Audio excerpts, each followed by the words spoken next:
मध्य पूर्व पुन्हा एकदा युद्धाच्या उंबरठ्यावर उभा आहे का? अमेरिका आणि इराण यांच्यातील वाढता तणाव आता गंभीर वळण घेतोय का? एक छोटी चूक आणि संपूर्ण जग मोठ्या युद्धात ओढलं जाऊ शकतं.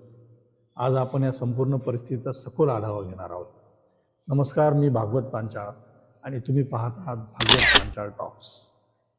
आजचा विषय अमेरिका आणि इराण यांच्यातील वाढता संघर्ष आणि त्यामागचं वास्तव. अमेरिका आणि इराण यांचं नातं आजचं नाही, तर अनेक दशकापासून तणावपूर्ण राहिलेलं आहे. 1979च्या इराणी क्रांतीनंतर दोन्ही देशांमधील संबंध पूर्णपणे बिघडले. त्यानंतर इराणच्या अणु कार्यक्रमावरून अमेरिका सातत्याने आक्षेप घेत आहे. तसेच मध्य पूर्वेत प्रभाव वाढवण्याची दोघांची स्पर्धा ही या संघर्षाची मोठी कारणं आहे.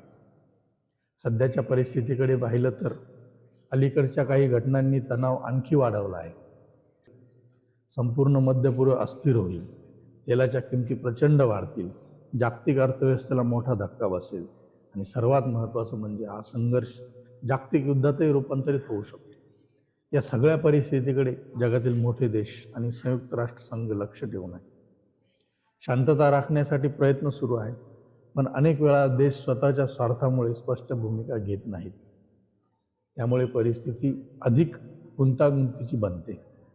भारतासाठी ही परिस्थिती खूप महत्त्वाची आहे, कारण भारत मोठ्या प्रमाणावर तेल आयात करतो. युद्ध झाल्यास इंधन दर वाढ होऊ शकतात.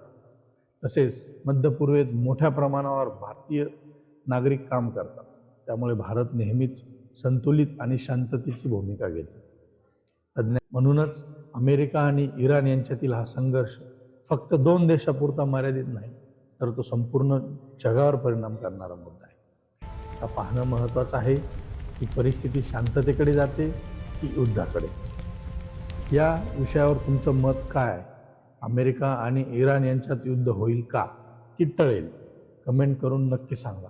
आणि अशाच अभ्यासपूर्ण व्हिडिओसाठी चॅनल सबस्क्राईब करायला विसरू नका.